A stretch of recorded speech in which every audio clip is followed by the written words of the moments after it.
네, 시간 관계상 오늘 발언 네, 오른쪽에 사실- 중간에 계신 안경 쓰신 남자분을 마지막으로 하겠습니다. 정말 마지막입니다. 왼쪽은 했는데 오른쪽 안 했다 그럴 것 같아가지고. 발언 기회 주셔서 감사합니다. 저는 한국조세재정연구원에서 오종현입니다.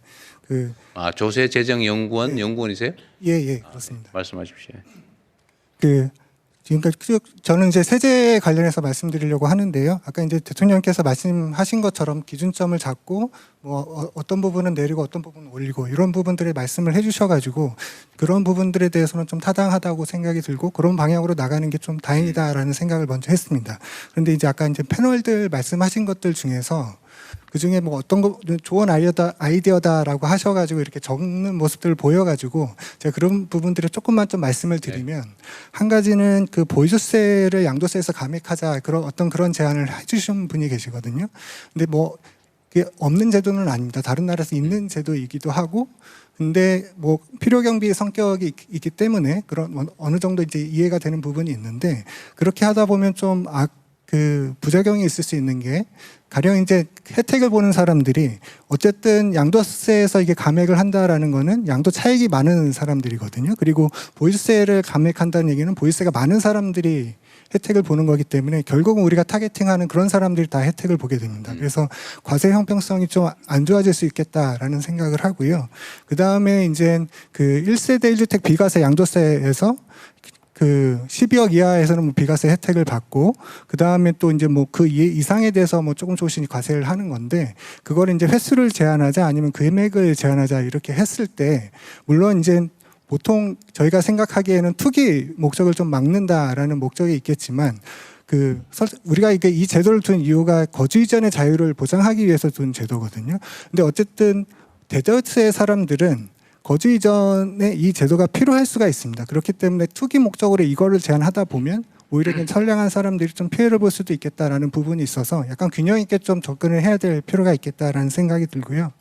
그 다음에 마지막으로 좀 말씀을 드리고 싶은 거는 그 초고가 주택에 대해서 과세를 어떻게 해야 되느냐. 지금 그 부분에 대해서 과세 형평성 차원에서 좀 그 수준을 높여야 된다 이렇게 말씀을 좀 하시면서 좀 근데 그거에 대해서는 일단 대안에 대해서는 그렇게 얘기는 많이 안 나오는 것 같습니다. 근데 그 초고가 1주택이나 뭐 거주형 주택에 대해서 과세를 강화하는 방안이 사실 거기에서 이제 형평성 문제가 제기되는 부분이 그 장기 보유에 대한 공제이거든요. 그 장기 보유에 대한 공제를 어떻게 가져가느냐가 좀 중요할 것 같고 제 생각에는 그 부분은 좀 한도를 줘서 주는 게 맞다. 만약에 이제 양도세 같은 경우에는 장기 보유 특별 공제가 있는데 거기에 이제 최대 이제 10년 이상 거주하게 되면 그 80%까지 이제 공제가 되는 거거든요. 그러니까 뭐 러프하게 계산을 해서 양도 차익이 50억 원이 났다라고 하면 40억 원은 과세를 안 하고 나머지 10억 원에 대해서만 이제 과세를 하는 겁니다. 그러다 보니까 과세 형평성에 이제 문제가 발생을 하는 것이고요. 그래서 거기에다가 한도를 주게 되면 그러면 그런 과세 형평성은 좀 이제 완화되지 않을까라는 생각을 하고 그다음에 이게 종부세에도 사실은 이 장기 보유에 대한 공제가 있습니다. 근데 거기에도 사실은 최대 이제 고령자 공제까지 합하면 80%까지 되는데 거기에도 이제 한도를 주게 되면 이거는 세액공제입니다. 세액공제인데 거기에다 한도를 주게 되면 어느 정도 그런 부분들을 좀 해소할 수 있지 않을까 그런 말씀을 드립니다. 네, 뭐 조세 정책이라고 하는 게 뭐 기법이 워낙 다양하고 이 변동 요소가 워낙 뭐 얼마든지 만들어 넣을 수 있기 때문에 그래서 뭐 설계하는데 어려움이 있어서 그러지 사실은 통제 필요 요소만 정확하게 확인이 되면 그걸 뭐 제도로 만들어 놓는 건 어려움은 없죠. 네. 그거 꼭 해야 되겠다는 사람 한 번만 더 합시다. 제일 먼저 드신 분 마지막으로 하고 진짜 끝내겠습니다. 네. 감사합니다. 짧게 하겠습니다. 네. 딸들이 집 때문에 힘들면 안 되겠다는 생각 때문에 고민을 많이 했었는데 저도 이렇게 부유하진 않아서 근데 그 고민 끝에 내온 정책 제안을 딸들이 몇 살인데요? 지금 고3이랑 중1입니다. 네.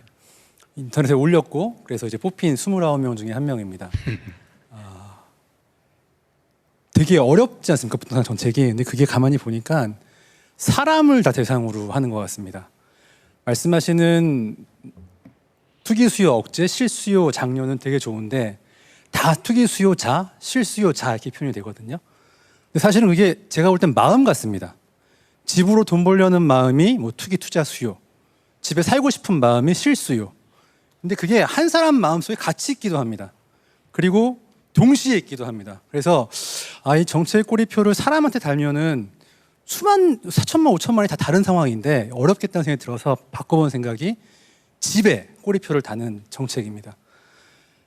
예를 들면 뭐 백일동 202호를 대상으로 하는데 그 집을 3집 이렇게 표현하겠습니다. 3집이라는 정책에 넣게 됩니다. 그러면 그 집을 10억 원에 샀다가 12억에 팔게 되면 그 차액 2억을 그러니까 개인 소유입니다. 계정으로 묶어둡니다. 근데 그 돈을 언제 쓰냐? 내가 다음에 더 좋은 집을 사거나 아이들이 커서 큰 집을 사거나 할 때 주택을 구입하기 위한 용도로만 쓰게 하는 그런 정책입니다.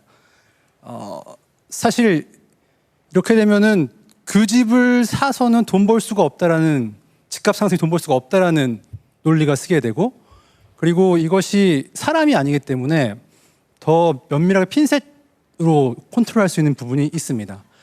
이게 사실 신규 주택을 지을 때 일부 비율을 그 3집으로 삼을 수도 있고, 아니면 기존에 갖고 있는 분들이 자기 집을 3집으로 등록할 수도 있는데, 그렇게 되면 사실 오늘 나왔던 많은 문제들, 대통령님이 추구하시는 것들도 풀어갈 수 있는 부분들이 있어서 한번 그 아이디어는 이제 정책 제안에 올렸었고 네. 시간이 없으니까 한번 검토해 주시면 감사하겠습니다. 알겠습니다.